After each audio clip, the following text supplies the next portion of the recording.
Have a very warm welcome to all the viewers on an era of education. Hello, I am Elena. Today I am going to teach you a very wonderful topic. The first topic is the movement of deprived caste. Second, women and the national struggle. Third, the contribution of peasant movement. Fourth, the movement of tribals. Fifth, the worker and the labor movement. Further, not delaying your time, I would like to start my topic.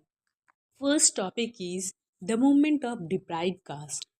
Deprived caste को हम लोग backward caste या फिर दलित भी बोलते हैं।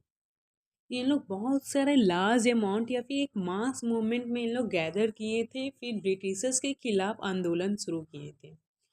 कुछ prominent leader थे, उसमें से ज्योतिराव फूले और वी आर अम्बेडकर। अम्बेडकर ने तो अनटचबिलिटी पे या फिर जो सोशल बैकवर्ड क्लास थे उन पे बहुत सारे बुक भी लिखे थे, जैसे कि द अनटचबिलिटी, द सुधराज, the elimination of caste system. Gandhi ji ने बोला था कि इंडिया में जो डिवीज़न है कास्ट बेसिस पे और जो अनटचबिलिटी प्रैक्टिस होता है वो बहुत गंदा है, और ये जब तक ख़त्म नहीं होगा तब तक हम लोग यूनाइट नहीं कर पाएंगे और एक नेशनल मूवमेंट जो है लार्ज अमाउंट में नहीं लीड कर पाएंगे। He also chose the reformist approach to unite India, particularly Hindu, for the struggle against the British. Second topic is women and the national struggle. इसमें हम लोग ये देखते हैं कि हिस्ट्री में वुमेन लोग कितने लार्ज अमाउंट में पार्टिसिपेट किए थे और इंडिया को आज़ाद दिलाए थे। उन्होंने इकोनॉमिकली लेवल पे भी बहुत मदद किए थे। जैसे फर्स्ट टाइम दांडी मार्च जो महात्मा गांधी के द्वारा लीड किया गया था, वहाँ पे वुमेन लोग पहली बार पार्टिसिपेट की थी और वहाँ पे उन लोग फॉरेन गुड्स को भी बाइकआउट की थी। कुछ ऐसे हिस्ट्री में ऐसे इंसिडेंट है जहाँ पे देखा गया कि वुमेन का रोल कितना इम्पोर्टेंट था। दिसंबर 32 में एक स्कूल में दो लड़कियां पढ़ रही थी जिसका नाम शांति घोष और सुनीति चौधरी। उन्होंने डिस्ट्रिक्ट मजिस्ट्रेट पे ही शूट आउट कर दिया था। फिर एक फरवरी 1932 में वीना दास की एक लेडी थी, उनको जब डिग्री मिल रहा था तो वहाँ पे उन्होंने गवर्नर पे ही अटैक कर दिया था। फिर हम लोग देखते हैं कि राजा राम मोहन रॉय, ईश्वर चंद्र विद्यासागर, देवेंद्र नाथ टैगोर, स्वामी दयानंद सरस्वती, इन लोग फीमेल एजुकेशन और विंडो रीमैरिज को प्रमोट किए थे। Third topic is the contribution of peasant movement. Peasant लोग जो है पहली बार मूवमेंट लीड किए थे, वो द रिवॉल्ट ऑफ 1857, जिसको हम लोग the great war of independence भी कहते हैं।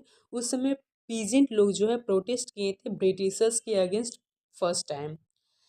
पहला बार जो मूवमेंट लीड किया गया था वो बिहार स्टेट में, जिसका नाम था द किसान सभा मूवमेंट, जिसका जो लीडर थे वो थे स्वामी सच्चिदानंद सरस्वती। उन्होंने एक ऑर्गेनाइजेशन बनाया था जिसका नाम था बिहार प्रोविंशियल किसान सभा। अब हमारे दिमाग में क्वेश्चन आता है कि पीजेंट लोग क्यों मूवमेंट लीड कर रहे थे। तो मेन कारण जो था, ब्रिटिशर्स लोग पीजेंट से ज़्यादा हाई अमाउंट में रेवेन्यू और टैक्स कलेक्ट कर रहे थे।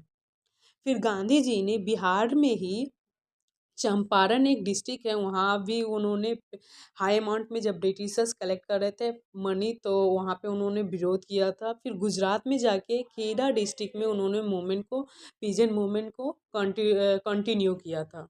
फिर एक बरडोली डिस्ट्रिक्ट है गुजरात में ही, वहाँ पे गांधी जी ने the Satyagraha of 1925 in the state of Gujarat was almost entirely peasant uprising movement, जो कि गांधी जी के द्वारा ही लीड किया गया था। Fourth topic is the movement of tribal.